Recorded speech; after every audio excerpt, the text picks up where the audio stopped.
क्या हो अगर आयात पर एक साधारण कर पूरी अर्थव्यवस्था का भाग्य तय कर दे? टैरिफ बिल्कुल यही करता है। यह आयात या निर्यात पर कर है। सरकारों के लिए यह राजस्व लाता है। स्थानीय उद्योगों के लिए यह एक ढाल की तरह काम करता है। लेकिन उपभोक्ताओं के लिए इसका मतलब अक्सर ज्यादा कीमत चुकाना होता है। टैरिफ साधारण कर, बड़ा प्रभाव। टैरिफ के प्रकार। क्या आप जानते हैं? अर्थव्यवस्था में एक शब्द 4 अलग अलग रूप ले सकता है। टैरिफ। राजस्व शुल्क सरकारी खजाने को भरते हैं। सुरक्षात्मक शुल्क नवजात उद्योगों को बचाते हैं। निर्यात शुल्क कच्चे माल को बाहर जाने से रोकते हैं। और एंटी डंपिंग शुल्क अनुचित सस्ते आयात से सुरक्षा प्रदान करते हैं। एक शक्तिशाली उपकरण के 4 पहलू। टैरिफ। अर्थव्यवस्था पर प्रभाव। उद्योगों के लिए टैरिफ एक वरदान है। उपभोक्ताओं के लिए एक अभिशाप। एक और, टैरिफ स्थानीय नौकरियों को बढ़ावा देते हैं और उद्योगों की रक्षा करते हैं। दूसरी ओर, वे दुकानों की कीमतें बढ़ाते हैं और व्यापार युद्धों को भड़काते हैं। तो टैरिफ रक्षक या समस्या? यह इस बात पर निर्भर करता है कि आप किस स्थिति में हैं। समसामयिक घटनाएं। भारत। आत्मनिर्भर भारत से लेकर विश्व व्यापार संगठन के विवादों तक, आज भारत की नीति में टैरिफ हर जगह मौजूद है। भारत पीएलआई योजना के तहत मोबाइल और सौर पैनलों पर टैरिफ बढ़ाता है। साथ ही उसे विश्व व्यापार संगठन की चुनौतियों का भी सामना करना पड़ता है। और अमेरिका और यूरोपीय संघ के साथ व्यापार वार्ता अक्सर टैरिफ पर ही केंद्रित हो जाती है। स्पष्ट रूप से टैरिफ केवल कर नहीं है, वे भारत के विकास की रणनीतियां हैं। अंतर्राष्ट्रीय संबंध। दुनिया की सबसे बड़ी शक्तियां टैंकों के बजाय करों से क्यों लड़ रही हैं? क्योंकि टैरिफ व्यापार युद्धों में हथियार होते हैं।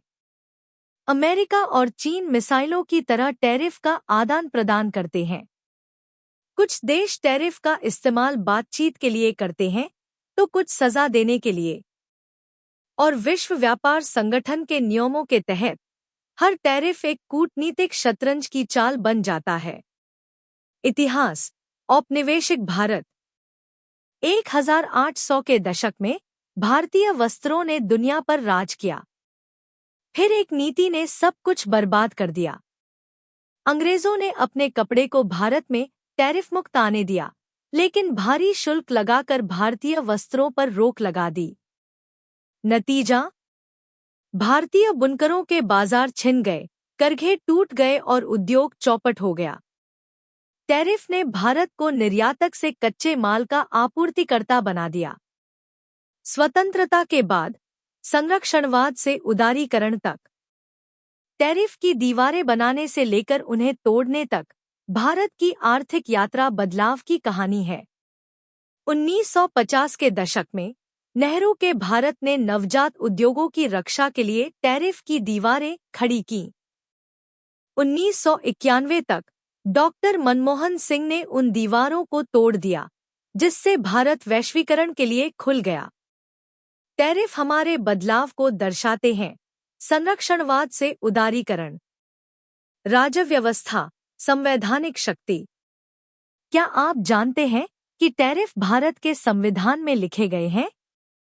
संघ सूची की प्रविष्टि 83 और 84 संसद को सीमा शुल्क और उत्पाद शुल्क पर अधिकार देती है।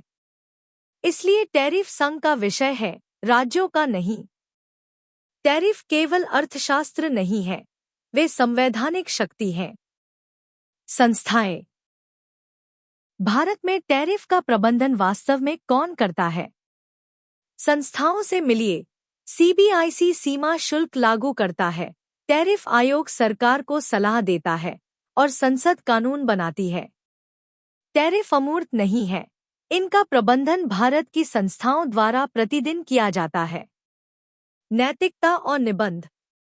क्या उपभोक्ताओं द्वारा कीमत चुकाने पर स्थानीय नौकरियों को बचाना नैतिक है?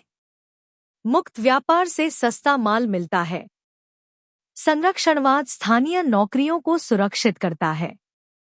टैरिफ की नैतिकता निष्पक्षता के संतुलन में निहित है, उपभोक्ता बनाम उत्पादक, वैश्विक बनाम स्थानीय। यही कारण है कि यूपीएससी में टैरिफ भी एक निबंध विषय है। अगर आपको वीडियो पसंद आए तो लाइक, शेयर और चैनल को सब्सक्राइब करना न भूलें।